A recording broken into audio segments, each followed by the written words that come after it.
When Kira's own pack strips her naked and abandons her in the forest as payment for their crimes, she expects to die, but the Alpha King who comes to collect her refuses to see her as tribute, declaring she's something else entirely, as he wraps her in his jacket and leads her away from everything she's ever known. As ancient prophecies awaken and her true power begins to surface in his territory, Kira discovers she wasn't cast out because she was worthless, but because she was too dangerous for them to control. What happens when the wolf they threw away turns out to be the one destined to save them all? Blood dripped from Kira's knees onto the frozen ground as her packmates circled her like vultures.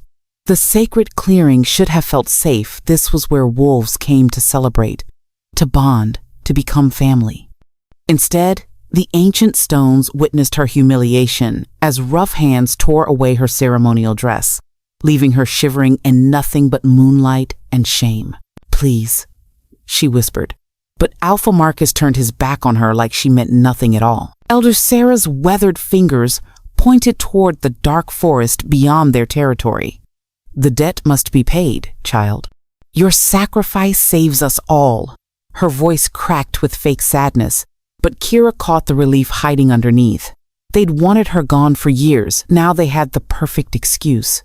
Pack Kiras she'd grown up with, shared meals with, laughed with, now watched her disgrace with empty eyes. Some looked sorry, but none stepped forward to help. Fear ruled them all. Fear of the Alpha King who demanded payment for their border crimes. Fear of the darkness spreading through nearby territories, killing wolves and destroying packs. Fear of anything different, including her. Beta female Rosa actually smiled as she gathered up Kira's torn dress. "Maybe this will teach you not to think you're special anymore." The fabric disappeared into Rosa's bag. Even her clothes weren't worth saving. Thunder crashed overhead as if the sky itself protested this betrayal. Rain began falling, washing away her scent, her tears, her connection to the only home she'd ever known. Each drop felt like another goodbye she'd never wanted to say. "Move," Marcus growled, his alpha power pressing against her wolf until she stumbled toward the forest edge. "The Obsidian Moon Pack arrives at dawn. Be ready." Kira's bare feet found the deer path she'd run as a pup, back when the pack elders told her bedtime stories about brave wolves who saved their families. Now she was the story the unwanted wolf traded away to save everyone else. Her human heart broke while her wolf raged, clawing at her insides, demanding they fight back against this injustice. But fighting would only prove what they already believed, that she was too wild, too dangerous, too much trouble to keep. So instead, she walked deeper into the woods until their voices faded and only whined through pine branches kept her company. The old oak tree welcomed her into its hollow, bark rough against her skin but warmer than her pack's cold hearts. She pulled her knees to her chest and tried to stop shaking. Every shadow might hide an obsidian wolf. Every sound could mean her new captors had arrived early. Hours crawled by like wounded animals. Kira dozed fitfully, startling awake whenever branches creaked or owls called. In her dreams, she was still little, still beloved, still running free through these same woods with pack children who'd promised to be her friends forever. Morning always came too soon in nightmares. When real dawn painted the sky pink and gold, she heard them heavy paws on wet leaves, getting closer with each heartbeat. Her wolf wanted to run, but where could she go? No pack would take in a wolf cast out by her own family. Lone wolves died quickly in these harsh mountains, picked off by hunters or worse things that stalked the night. Male voices drifted through the trees, speaking in low tones she couldn't quite catch. They didn't sound angry or cruel, just tired, like soldiers finishing an unpleasant job. Maybe they'd make her death quick. Maybe they'd let her shift first, so she could die as a wolf instead of a shivering human girl. Footsteps crunched closer until shadows fell across her hiding spot. Kira squeezed her eyes shut and tried to re-Kira her mother's lullabies, the ones about moonlight and magic, and wolves who never forgot where they came from. If she had to die, At least she'd die with those sweet memories. I know you're in there. The voice was deep, patient, nothing like the snarling beast she'd expected. Come out. No one will hurt you. Lies. Everyone hurt her eventually. But staying hidden wouldn't change anything. So Kira forced herself to crawl from the oak's embrace and face whatever came next. A giant stood before her. Not truly giant, but so tall and broad that he blocked out the rising sun, casting her in his shadow.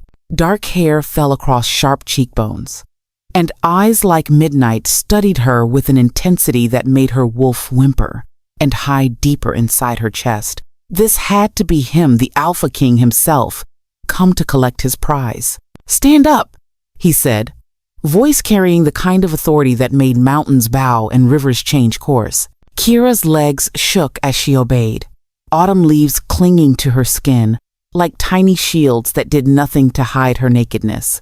Shame burned her cheeks, but she kept her chin up. If she was going to die, she'd face it with whatever dignity remained. Behind the Alpha King, 5 wolves in human form waited silently. They looked nothing like the savage beasts her pack had described. Clean clothes, calm expressions, no blood under their fingernails or madness in their eyes. One even looked bored, like collecting abandoned pack Kiras was just another boring Tuesday. You're coming with me, the Alpha King continued, his gaze never leaving her face. Something flickered in those dark eyes, surprise maybe, or recognition. Your pack's debt is settled. My pack, Kira started, but he raised one hand and her words died in her throat. Your pack abandoned you. His voice gentled slightly, losing some of its commanding edge. Their debt is paid through your sacrifice, but you. He paused, head tilting like he was listening to something she couldn't hear. You're not payment. You're something else entirely. Before she could ask what that meant, he was shrugging off his leather jacket, soft black material that smelled like pine forests and winter storms, and something wild that made her wolf lift its head with interest. He held it out to her, this powerful male who could snap her neck without effort, offering covering like she mattered. I don't understand. Kira's fingers trembled as she took the jacket, wrapping it around herself like armor. The fabric swallowed her small frame, hem reaching her knees, sleeves covering her hands completely. She felt like a child playing dress-up in her father's clothes. You will. The Alpha King's mouth curved in what might have been a smile if it had reached his eyes. Walk with me, Kira Thorne. Her name on his lips sent electricity down her spine. How did he know who she was? Had her pack told him? Or was there something else happening here? Something bigger than a simple debt payment. His pack fell into formation around them as they started walking, but not like guards escorting a prisoner. More like protectors, keeping watch for dangers in the woods. The blonde female on her left even smiled when their eyes met, a genuine expression that held no judgment or disgust. Where are you taking me? Kira asked, surprised by her own boldness. Yesterday, she wouldn't have dared question an alpha's decisions. Home, he answered simply, like that explained everything and nothing at all. They walked in comfortable silence for a while, following game trails deeper into obsidian territory. The forest felt different here, older, wilder, more alive somehow. Ancient trees reached toward the sky like cathedral spires, and the very air hummed with power that made her skin tingle. Conversations whispered around her in voices too low for human ears, but her wolf caught fragments. Prophecy fulfilled, silver bloodline, the awakening begins. Words that meant nothing to her conscious mind but sent recognition shooting through her bones like lightning. Who am I really? The question escaped before she could stop it, born from a lifetime of feeling different, of never quite fitting anywhere she tried to belong. The Alpha King stopped walking and turned to face her fully. When he looked at her this time, she saw something that stole her breath reverence, like she was precious instead of worthless, powerful instead of weak. You, he said quietly, are the wolf my grandmother's grandmother wrote about in prophecies older than these mountains. You are silver fire wrapped in mortal flesh, The key to breaking a curse my family has carried for 6 generations. His hand rose to touch her cheek with surprising gentleness. And if I'm right about what you are, little wolf, you're about to change everything. Kael's fingers burned against Kira's skin as he pulled her through the dark woods, and she wondered if this was how prey felt right before the hunter struck. His pack moved around them like silent shadows, their eyes glowing yellow in the moonlight. But none of them looked at her the way her old pack had, like she was broken glass that might cut them if they got too close. "Where are we going?" she whispered, stumbling over a fallen branch. "Home," Kael said, but the word sounded strange coming from him, like he wasn't sure what it meant either. The forest began to change as they walked deeper into his territory. The trees grew taller, their branches reaching toward the stars like giant arms. Strange blue flowers glowed along the path, lighting their way without any fire or electricity. Kira had never seen anything like them before. "Those flowers," she started to say, but Kael squeezed her hand. "Moonflowers. They only bloom for certain wolves." His dark eyes found hers. "They've been dead in our territory for 3 years, until tonight." A chill ran down Kira's spine that had nothing to do with the cold air. The flowers seemed to pulse brighter as she walked past them, like they were responding to her heartbeat. Her wolf stirred restlessly inside her chest, whimpering with recognition. Behind them, she heard one of Kael's pack, Kira's, whisper something that sounded like prophecy. But when she turned to look, they all pretended to be watching the trees. The path curved around a massive boulder, and suddenly the world opened up before them. Kira gasped. Where she expected to see more forest, a valley spread out below them, filled with the most beautiful buildings she'd ever seen. Glass towers caught the moonlight and threw it back in rainbow colors. Gardens sparkled with more of the blue flowers. And everywhere she looked, wolves moved between the buildings, some in human form, some as actual wolves, all of them bigger and stronger looking than any shifter she'd ever met. "This is Obsidian Moon territory," Kael said, pride clear in his voice. "Our home." But as they walked down the hill toward the buildings, Kira noticed something that made her stomach twist with worry. Groups of wolves stopped what they were doing to stare at her. Some looked curious, tilting their heads like confused puppies. Others looked angry, their lips pulling back to show sharp white teeth. "She smells wrong," one woman said loudly enough for everyone to hear. "Like silver moon trash." Kael's growl made the air vibrate. "Careful, Maya. You're talking about my guest." "Guest?" Maya stepped forward, her blonde hair catching the light from the moonflowers. "Since when do we invite outsiders into our sacred territory? Especially ones who come from that weak excuse for a pack." Other wolves began to gather around them, forming a loose circle. Kira could feel their eyes on her like hot coals. Her wolf wanted to shift, to show them she wasn't as weak as they thought, but something held her back. Maybe it was the way Kael's hand tightened on hers. Or maybe it was the fact that she could sense how much stronger these wolves were compared to her old pack. "There are rules," said an older man with silver hair.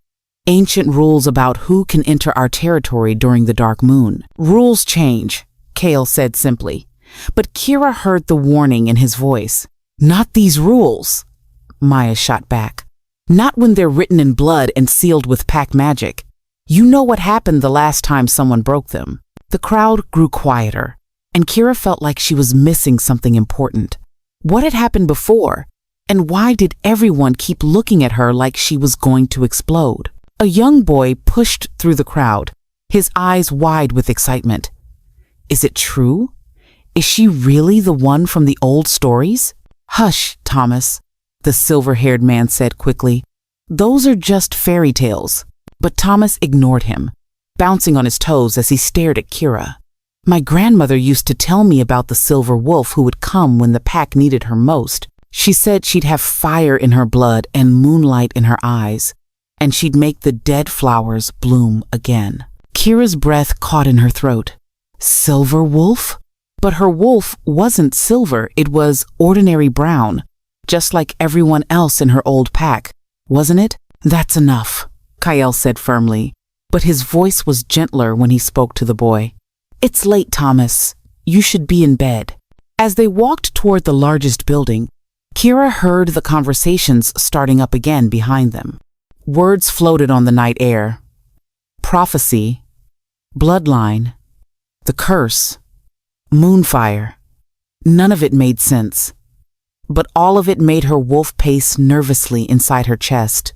The building Kale led her to was made of smooth black stone that seemed to absorb light instead of reflecting it. Strange symbols were carved around the doorway, and Kira felt a weird tingling sensation as they walked through it. Welcome to the Alpha House, Kale said, but his voice sounded tired now. You'll be safe here while we figure things out. Figure what out? Kira asked, but Kale was already walking away. Get some rest, he called over his shoulder. Tomorrow, everything changes. A woman with kind eyes and graying hair appeared beside Kira. Come, dear. Let's get you cleaned up and fed. I'm Helen, the housekeeper. But as Helen led her up a wide staircase, Kira caught sight of something that made her freeze. On the wall hung a huge painting of a woman with long silver hair and eyes that looked exactly like Kira's own. The woman wore a crown made of moonflowers and stood beside a massive silver wolf. Who is that? Kira whispered. Helen followed her gaze and sighed. That's Queen Luna, Kale's great-grandmother. She was the last moonfire wolf born to our pack. Helen's voice dropped to a whisper. She died protecting us from the shadow plague 70 years ago. Ever since then, our pack has been slowly weakening, waiting for another like her to be born. Kira's knees felt weak. Another like her? A wolf who carries the old magic in her blood.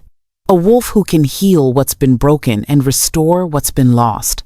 Helen's eyes met Kira's. A wolf with moonfire running through her veins. As they reached the top of the stairs, Kira heard howling in the distance, long, mournful calls that seemed to echo from every direction. Her wolf responded instinctively, wanting to add her voice to theirs, but something stopped her. The howls weren't welcoming. They sounded like warnings. The bedroom Helen showed Kira to was bigger than her entire house back in Silver Moon territory, with windows that stretched from floor to ceiling and furniture that looked like it belonged in a palace. But Kira couldn't enjoy any of it because every few minutes, she heard footsteps in the hallway outside her door and voices whispering words she couldn't quite make out. She was trying to brush the tangles from her hair when a loud crash echoed through the building, followed by angry shouting. Her wolf immediately went on high alert, and Kira pressed her ear to the door. Absolutely not acceptable, a woman's voice yelled. You brought her here without consulting the council. I don't need permission to bring guests to my own territory, Kale's voice replied, but he sounded strained. Guests? Is that what we're calling it? This was a different voice, deeper and rougher. She's Silver Moon, Kale. Their bloodline is tainted with weakness. Having her here dishonors everything our ancestors died for. Kira's cheeks burned with shame. Even here, even among strangers, her old pack's reputation followed her like a bad smell. Watch your tone, Marcus, Kale warned, and Kira heard the alpha power in his voice. You're talking about someone under my protection. Protection from what? Her own pack threw her away like garbage. Maybe we should ask ourselves why. The words hit Kira like physical blows. She sank down onto the enormous bed, pulling her knees to her chest. They were right. Her pack had gotten rid of her the first chance they got. What did that say about what she was worth? A soft knock on her door made her jump. Kira, may I come in? It was Helen's voice. Kira quickly wiped her eyes and opened the door. I brought you some tea, Helen said, carrying a tray with a steaming cup and a plate of cookies. I thought you might be having trouble sleeping with all the noise. Why do they hate me so much? Kira asked, as Helen set the tray on a small table by the windows. I haven't done anything wrong. Helen sighed and sat down in one of the chairs, gesturing for Kira to join her. It's not you they hate, dear. It's what you represent. I don't understand. Fear makes people do ugly things, Helen said gently. For 70 years, Our pack has been slowly dying. Our wolves are getting weaker with each generation. Our territory is shrinking. The shadow plague that Queen Luna died fighting is starting to return, and we don't know how to stop it. Kira picked up the teacup, grateful for something warm to hold. But what does that have to do with me? The prophecy says that a moonfire wolf will return to save us, but it also says she'll come from outside our pack, from a bloodline we've forgotten. Helen's eyes were sad but kind. Many of our wolves believe outsiders are the reason we're weak in the first place. They think mixing with other packs diluted our pure blood, so they blame people like me for their problems. Some do, but others, like Kale, believe the prophecy means we need to open our hearts again. That purity isn't about bloodlines, it's about spirit. Before Kira could ask what that meant, the arguing downstairs got louder. She heard the sound of something heavy hitting the floor, then Kale's voice cutting through the noise like a knife. That's enough. The council will meet tomorrow night to discuss this properly. Until then, she stays.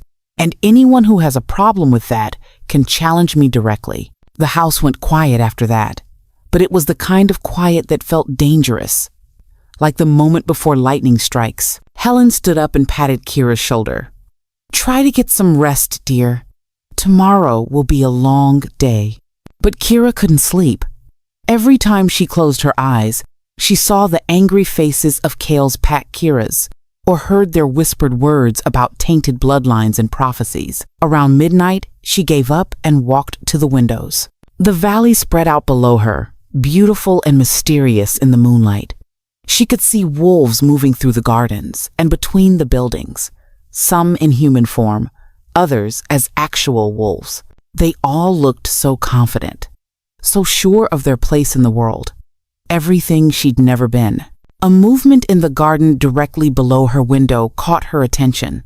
A group of wolves stood in a circle around something she couldn't see clearly. They were talking in low voices, their heads bent together like they were sharing secrets. Kira opened the window a crack, trying to hear what they were saying. Can't let her stay here, one of them said. It's too dangerous. The bloodline tests will prove she's nothing special, another voice replied. Just another weak silver moon wolf with delusions of grandeur. And if they don't? If she really is what the prophecy speaks of? There was a long pause.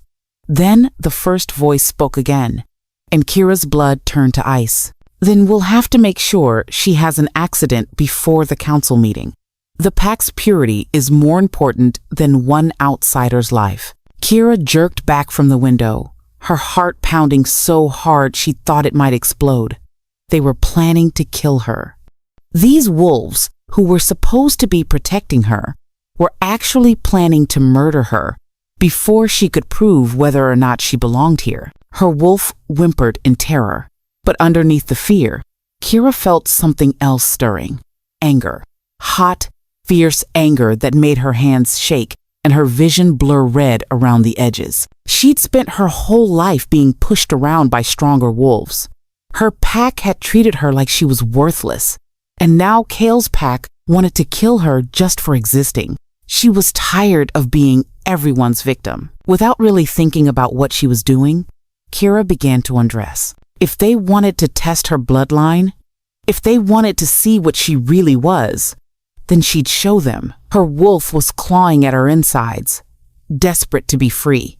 And for the first time in her life, Kira didn't try to hold her back. The shift began like it always did, with a burning sensation that started in her chest and spread outward.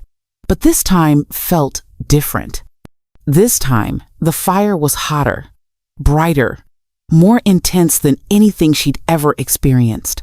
Her bones began to reshape themselves, and she bit down on her lip to keep from crying out. The last thing she needed was to wake the entire house while she was transforming. But as her wolf form took shape, something impossible happened. Instead of the ordinary brown fur she'd always had, silver light began to pour from her skin. Not just silver-colored fur, actual silver light, like liquid moonbeams flowing over her body. Kira stared at her reflection in the dark window and gasped. The wolf looking back at her was beautiful and terrible, and completely unlike anything she'd ever seen. Her fur gleamed like starlight, and her eyes glowed with an inner fire that made the room brighter. No wonder her old pack had been afraid of her. No wonder they'd gotten rid of her the first chance they got. She wasn't just any wolf. She was exactly what the prophecy had promised, a moonfire wolf, born to save a dying pack. The question was, did she want to save wolves who were planning to kill her? Kira woke up screaming. Her body burned like fire had replaced her blood, and every nerve felt like lightning. Kale burst through her bedroom door, his eyes wild with panic as she thrashed against the silk sheets, her wolf trying to claw its way out from the inside. "What's happening to her?" he demanded, grabbing the pack doctor by the shoulders. Dr. Winters checked Kira's temperature and stepped back in shock. Her body heat is off the charts. This isn't normal shifting fever. Something else is awakening. For 3 days, Kira drifted between consciousness and dreams, filled with silver light and ancient voices. She saw flashes of wolves with glowing eyes, heard whispers in a language older than memory, felt power building in her chest like a storm ready to break free. When she finally opened her eyes, Kale was sleeping in the chair beside her bed, his hand holding hers. Dark circles shadowed his eyes, and his usually perfect hair stuck up in every direction. He'd been here the whole time. "You look terrible," she whispered. His head snapped up, relief flooding his face. "You're awake! Thank the moon! You're awake!" "How long was I out?" 3 days. You kept calling out names, wolves who died decades ago. "Kira, what's happening to you?" She sat up slowly, testing her strength. Everything felt different, sharper. The colors in the room seemed brighter, scents more intense. Even Kale's heartbeat sounded clearer, like music in her ears. "I don't know," she admitted, "but I feel more, like I was only half awake before." That evening, Kale took her to his private library, a massive room filled with ancient books and scrolls that smelled like old leather and secrets.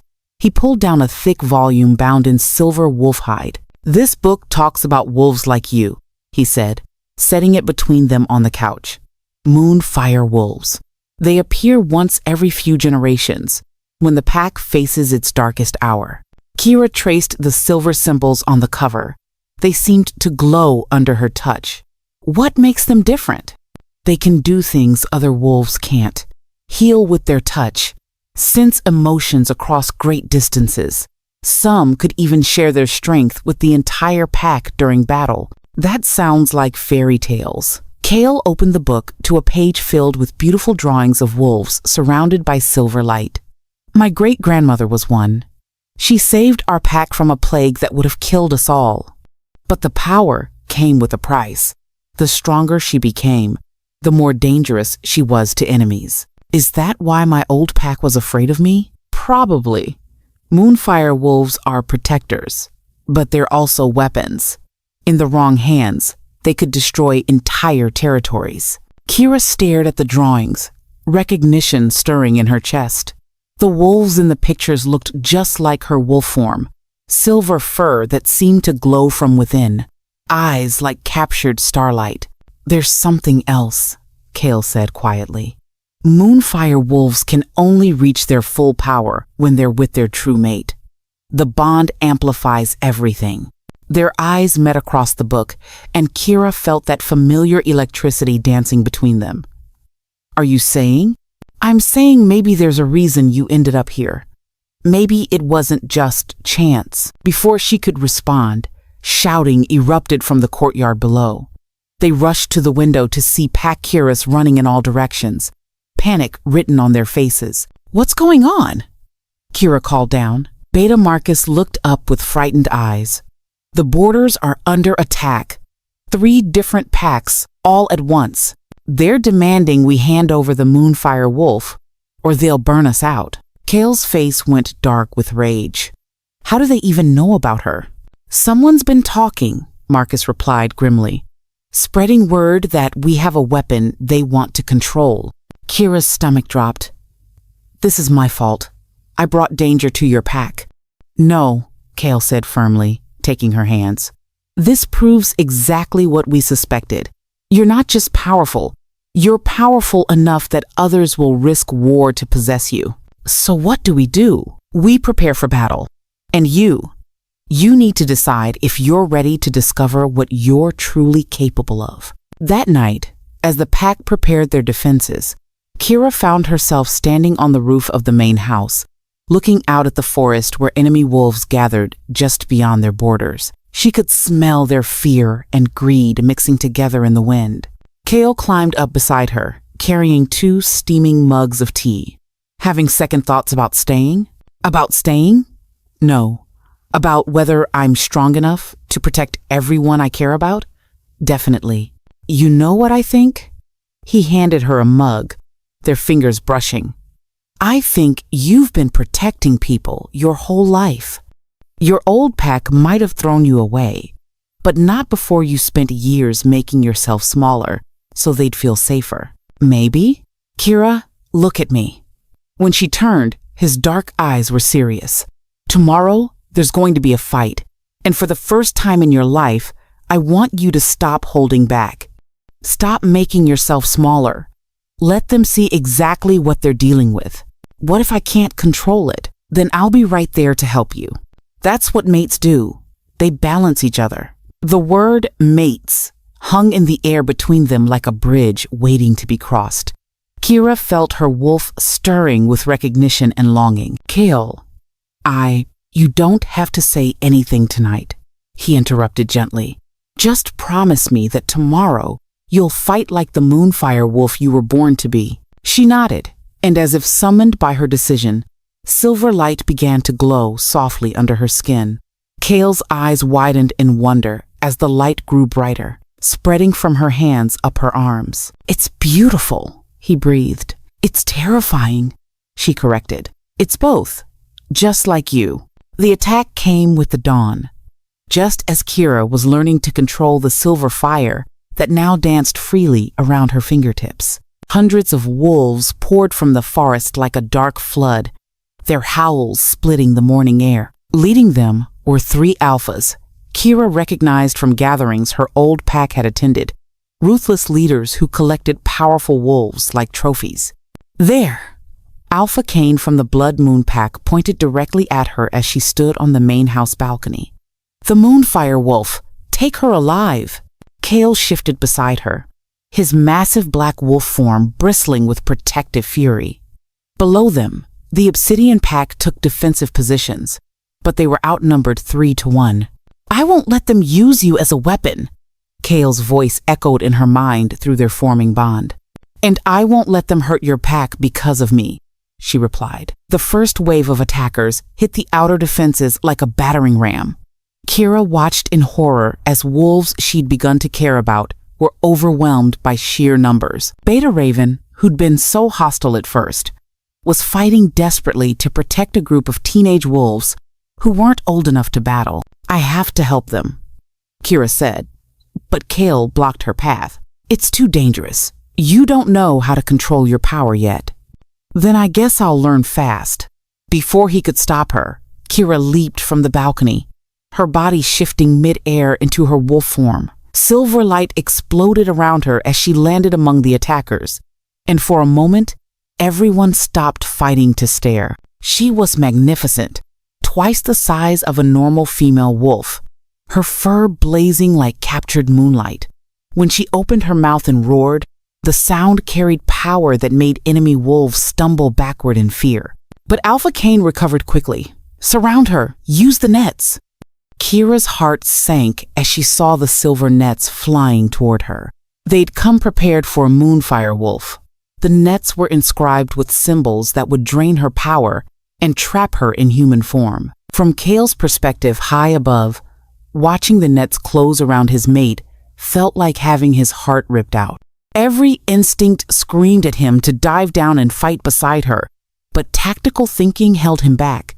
If they both got captured, the pack would be defenseless. From Raven's perspective across the battlefield, seeing Kira fight so fiercely to protect wolves who doubted her filled her with shame. The silver wolf was taking hits meant for others, using her body as a shield for the younger pack Kiras. From Alpha Kane's perspective, the Moonfire Wolf was even more powerful than the legends claimed. He could feel her strength calling to something primal in his wolf, making him want to submit rather than capture her. No wonder the other packs had joined this hunt. She was a prize worth any risk. The nets hit Kira just as she was saving a young wolf from being overwhelmed. Silver burned against her fur as the power-draining symbols activated, forcing her back into human form. She collapsed to her knees, gasping as the moonfire inside her fought against the magical restraints. "Got her," Kane howled in triumph. "Load her in the transport before." His victory speech cut off as something impossible happened. The silver light that had been trapped inside Kira began to spread outward through the ground, flowing like liquid starlight toward every Kira of the Obsidian Pack. Suddenly, wolves who'd been losing their fights found new strength flooding their bodies. The wounded healed instantly. The exhausted felt energy burning through their veins like rocket fuel. "She's sharing her power with the entire pack," Dr. Winters shouted in amazement from his position treating the injured. "That's supposed to be impossible." Kale felt it too. Kira's strength pouring into him through their bond, amplifying his own alpha power until he felt like he could take on an army. He leaped from the balcony with a roar that shook the windows, landing among the enemy wolves like a force of nature. The tide of battle turned in seconds. Supercharged by Moonfire energy, the Obsidian Pack fought with supernatural strength and speed. Enemy wolves who thought they were claiming an easy victory found themselves facing opponents who moved like lightning and hit like thunder. But the effort was draining Kira fast. Blood trickled from her nose as she maintained the power-sharing link, her body shaking with the strain. "You're killing yourself," Kale shouted as he fought his way toward her through the chaos. "Better than letting them hurt my pack," she gasped back. Alpha Kane, seeing his advantage disappearing, made a desperate choice.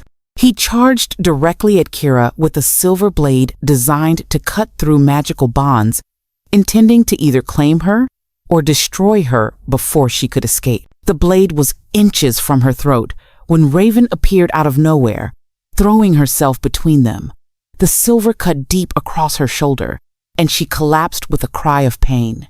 "Nobody hurts our Moonfire Wolf," Raven snarled, even as blood soaked her fur. That single act of protection, from the wolf who'd hated her most, broke something loose inside Kira. The silver nets dissolved like morning mist as her power exploded outward in a wave that knocked every enemy wolf to the ground. When the light faded, Alpha Kane and his allies found themselves surrounded by an entire pack of wolves whose eyes now glowed with reflected moonfire.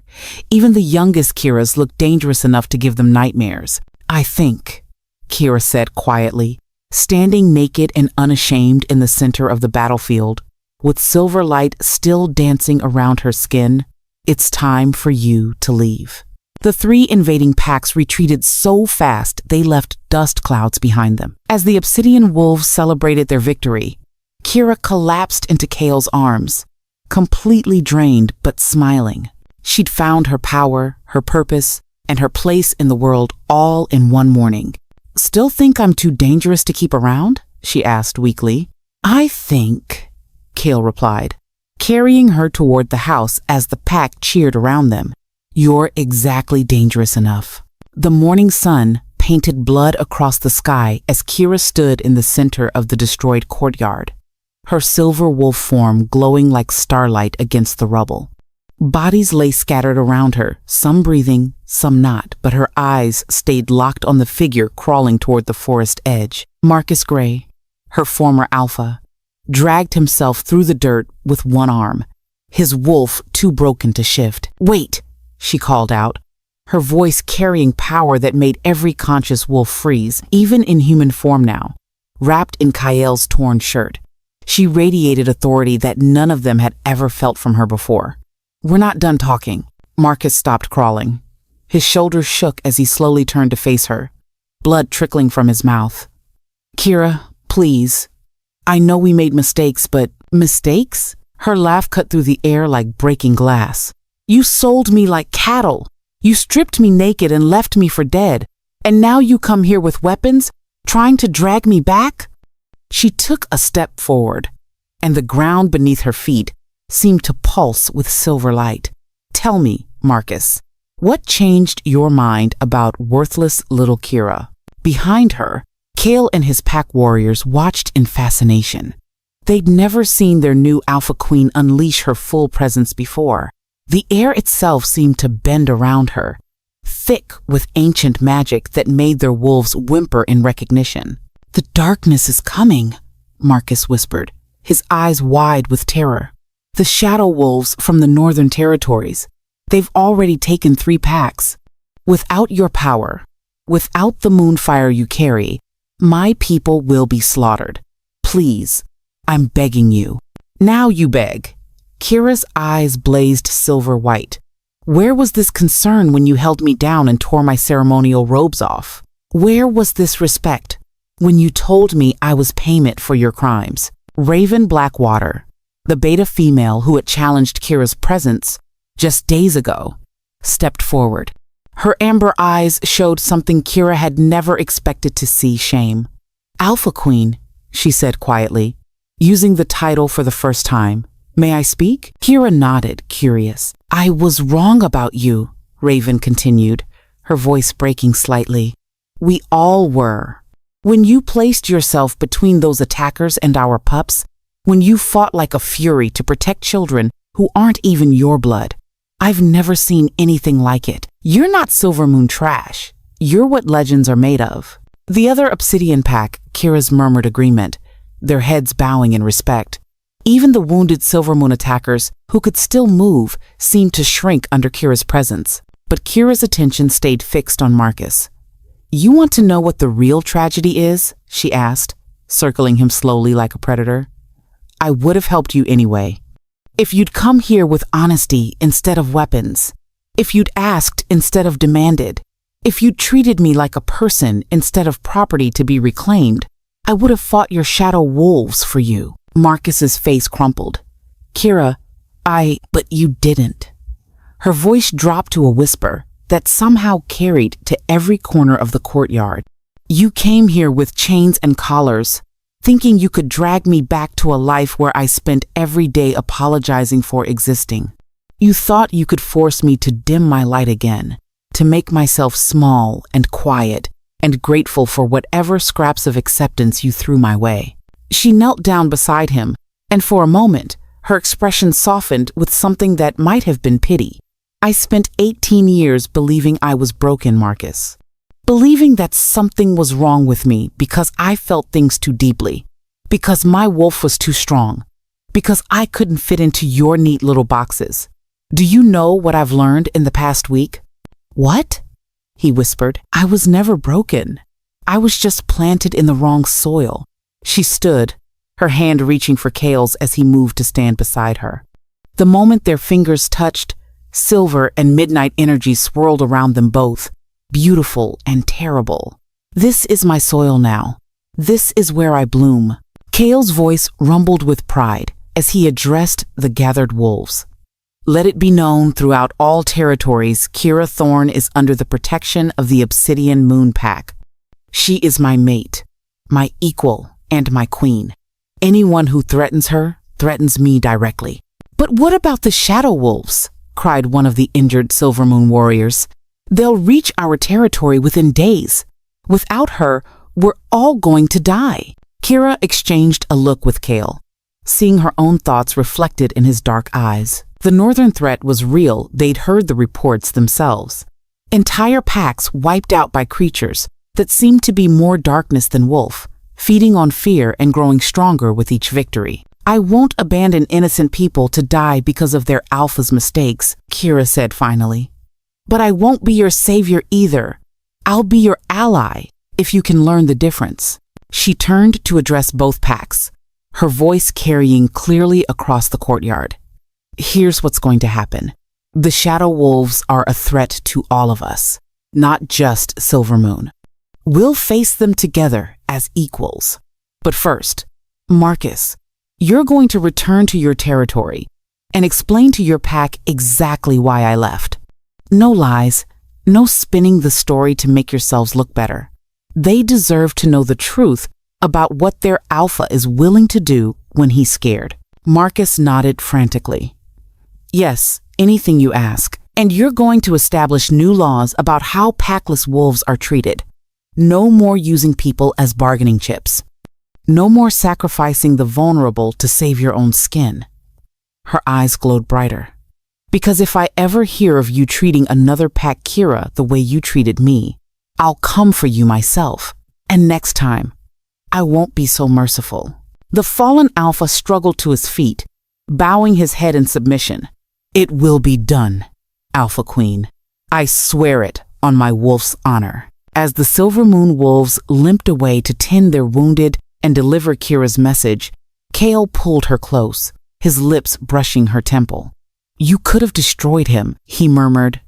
You had every right to. Destroying him wouldn't have protected his pack from the real threat, Kira replied, leaning into his warmth. Besides, I'm not the same scared girl who was abandoned in these woods. I don't need revenge anymore. I have something better. What's that? She smiled, feeling the bond between them pulse with contentment and the acceptance of his pack surrounding her like a warm embrace. I have a future worth fighting for. 3 months later, Kira stood on the highest tower of the Obsidian Moon compound, watching the first snowfall of winter dust the forest where her old life had ended. The silver circlet on her brow caught the pale sunlight, but it was the confidence in her posture that truly marked her transformation from the terrified girl who'd once hidden in a tree hollow. The patrol reports are in, Kale said, climbing the stone steps to join her. His arms came around her from behind, his chin resting on her shoulder as they looked out over their territory together. No shadow wolf sightings for 2 weeks.